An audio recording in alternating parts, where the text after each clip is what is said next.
ಜಯಂತಿ ನಮ್ಮೆಲ್ಲರ ಜಯಂತಿ ಕೂಡ.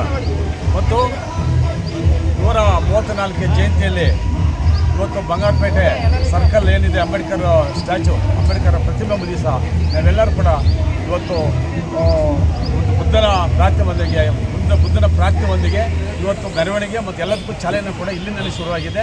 ಇಲ್ಲಿ ಬಂಗಾರಪೇಟೆ ಸರ್ಕಲಲ್ಲಿ ಇವತ್ತು ಯಾವತ್ತೂ ಏನು ಮಾಡ್ತಾಯಿದ್ದೀರಿ ಅದೇ ಥರ ಇವತ್ತು ಕೂಡ ಬುದ್ಧನ ಪ್ರಾರ್ಥನೆ ಮಾಡಿ ಅವರಿಗೆ ಪ್ರಾರ್ಥನೆ ಮುಖಾಂತರ ಎಲ್ಲರೂ ಕೂಡ ಶುಭಾಶಯಗಳು ಕೇಳ್ತಾ ಇದ್ದೀವಿ. ಹಾಗೆಯೇ ಎಲ್ಲ ಜಾತಿಯ ಬಡವರಿಗೂ ಅಥವಾ ಎಲ್ಲ ಜಾತಿಯ ಜನಾಂಗಕ್ಕೂ ಸಂವಿಧಾನ ಬರೆದಂಥವರು ಮತ್ತು ಎಲ್ಲದಕ್ಕಿಂತ ವಿಶೇಷವಾಗಿ ಮಹಿಳೆಯರಿಗೆ ಆಸ್ತಿ ಹಕ್ಕು ಮತ್ತು ಅವ್ರಿಗೆ ಇರೋಕ್ಕಂಥ ಏನೇನು ಸೌಲಭ್ಯಗಳಿದೆ ಸಮಾನತೆಯ ಹಕ್ಕನ್ನು ಅವರು ತಂದುಕೊಟ್ಟಂಥ ಅಂಬೇಡ್ಕರ್ ಅವರು ಸಂವಿಧಾನದಲ್ಲಿ ಅಳವಡಿಸಿರೋದನ್ನ ಇವತ್ತು ಮಹಿಳೆಯರು ತಾನು ಅಧಿಕಾರದಲ್ಲಿರ್ಬೋದು ಅಥವಾ ಇಲ್ಲಿರೋಂಥ ನಮ್ಮ ಕೋಲಾರಲ್ಲಿರ್ತಕ್ಕಂಥ 2 ಮಹಿಳೆಯರು 3 ಮಹಿಳೆಯರು, ಒಬ್ಬರು DCF, ಇನ್ನೊಬ್ಬರು ಮೈತ್ರಿ ಮೇಡಮ್ಮು, ಇನ್ನೊಬ್ಬರು ನಯನ, ಇಂಥವರು ಸುಮಾರು ಜನ ಇವತ್ತು ಅಧಿಕಾರದಲ್ಲಿದ್ದಾರೆ ಹೆಣ್ಣುಮಕ್ಕಳು.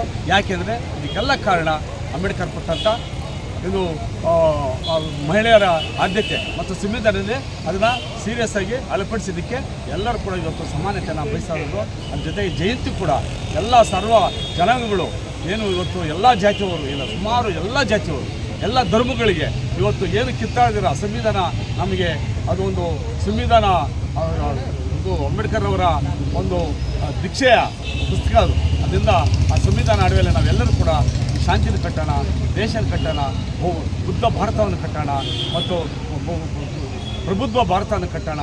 ಅದರಿಂದ ಎಲ್ಲ ನನಗೆ ಅವಕಾಶ ಕೊಟ್ಟಂಥ ನಿಮ್ಗೆಲ್ಲರಿಗೂ ವಂದಿಸಿ ನಾನು ಮಾತನ್ನು ಮುಗಿಸ್ತೀನಿ. ಜೈ ಭೀಮ್, ಜೈ ಬುದ್ಧ. ಬಂಧುಗಳೇ, ಇವತ್ತು ವಿಶ್ವಾದ್ಯಂತ ಬಾಬಾ ಸಾಹೇಬ್ ಅಂಬೇಡ್ಕರ್ ಅವರ ಜನ್ಮ ದಿನಾಚರಣೆಯನ್ನು ಭಾಳ ವಿಜೃಂಭಣೆಯಿಂದ ಆಚರಿಸ್ತಾ ಇರುವಂಥ ಸಂದರ್ಭದಲ್ಲಿ ಕೋಲಾರ ನಗರದಲ್ಲಿಯೂ ಸಹ ಇವತ್ತು ವಿಜೃಂಭಣೆಯಿಂದ ಬಾಬಾ ಸಾಹೇಬ್ ಅಂಬೇಡ್ಕರ್ ಅವರ 134ನೇ ಜಯಂತಿಯನ್ನು ಆಚರಣೆ ಮಾಡ್ತಾಯಿದ್ದೀವಿ. ಈ ಆಚರಣೆ ಸಂದರ್ಭದಲ್ಲಿ ಎಲ್ಲ ಸಮುದಾಯಗಳಿಗೂ ಶುಭವನ್ನು ಕೋರ್ತೀವಿ, ಶುಭಾಶಯಗಳನ್ನು ಕೋರ್ತೀವಿ.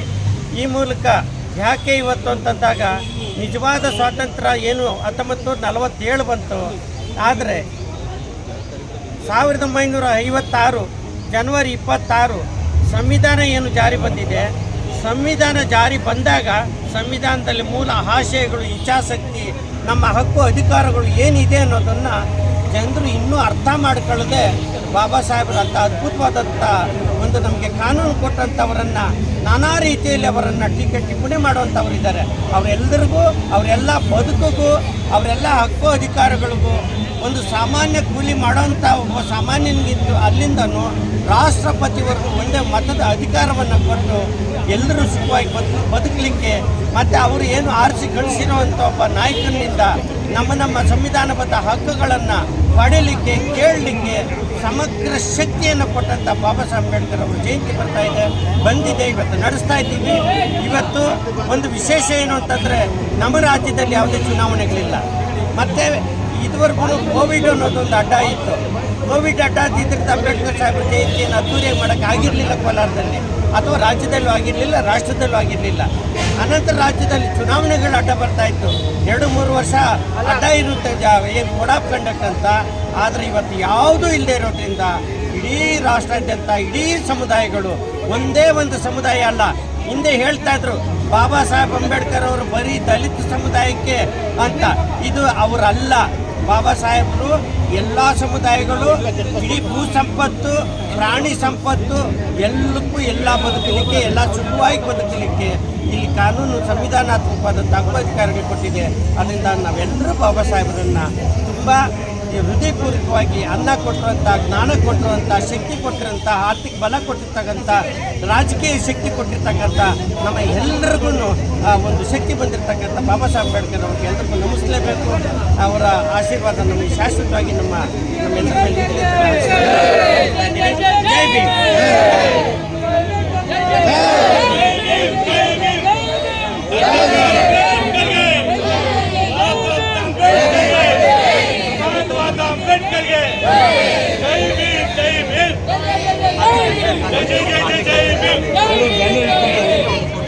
ನಮ್ಮದು ನಮ್ಮ ಅಧ್ಯಕ್ಷ ಬನ್ನಿ ಬನ್ನಿ ಈ ಕಡೆ ಬ್ಯಾನರ್